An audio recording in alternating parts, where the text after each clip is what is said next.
Israel has major strategic aims with Iran, strategic aims that it can't achieve on its own, namely to get Iran to stop filling the region with proxy armies that are more powerful than the countries that host them and bent on attacking Israel and ending Iran's nuclear program.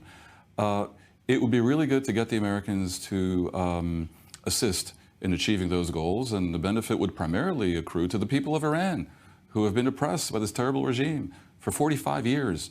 Now, Israel can't fix this all on its own, so there is an argument that maybe, even though tactically speaking, they need to do something to respond to the biggest ballistic missile attack in human history, maybe it be measured and they keep their powder relatively dry in exchange for an understanding with the Americans that the day after the election, America enters a new phase vis-a-vis Iran where they stop normalizing this insanity. Do you think that's likely to happen? I don't know if it's likely to happen. I'm not sure it's likely to not happen, because if things continue as they have been, they will lead to more and more mayhem in the region, and we've seen that the world is unhappy with that.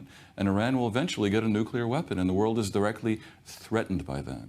So the big question is it more likely that Trump would do such a policy, or Harris? I'm not sure what the answer is, because even though Trump, or at least the right wing in America, has greater clarity about the danger of the jihadi chaos project and the unacceptability of the way Iran comports itself, Trump is also isolationism adjacent, and his his one big idea is that he hates the forever wars and everything is transactional and America first. I'm not so sure that he's going to be eager to get involved in the potentially very dangerous and escalatory action vis-a-vis Iran.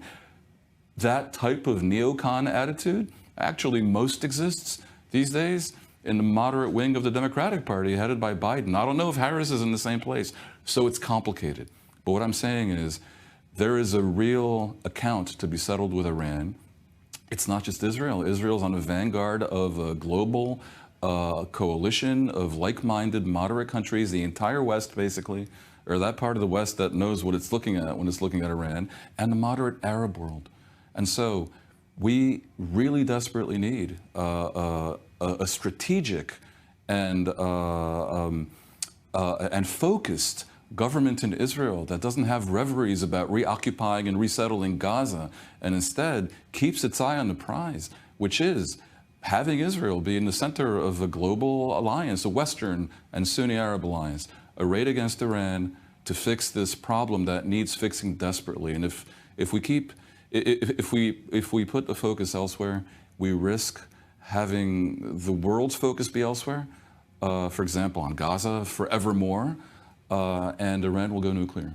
And that is not a world that I think we want to be living in.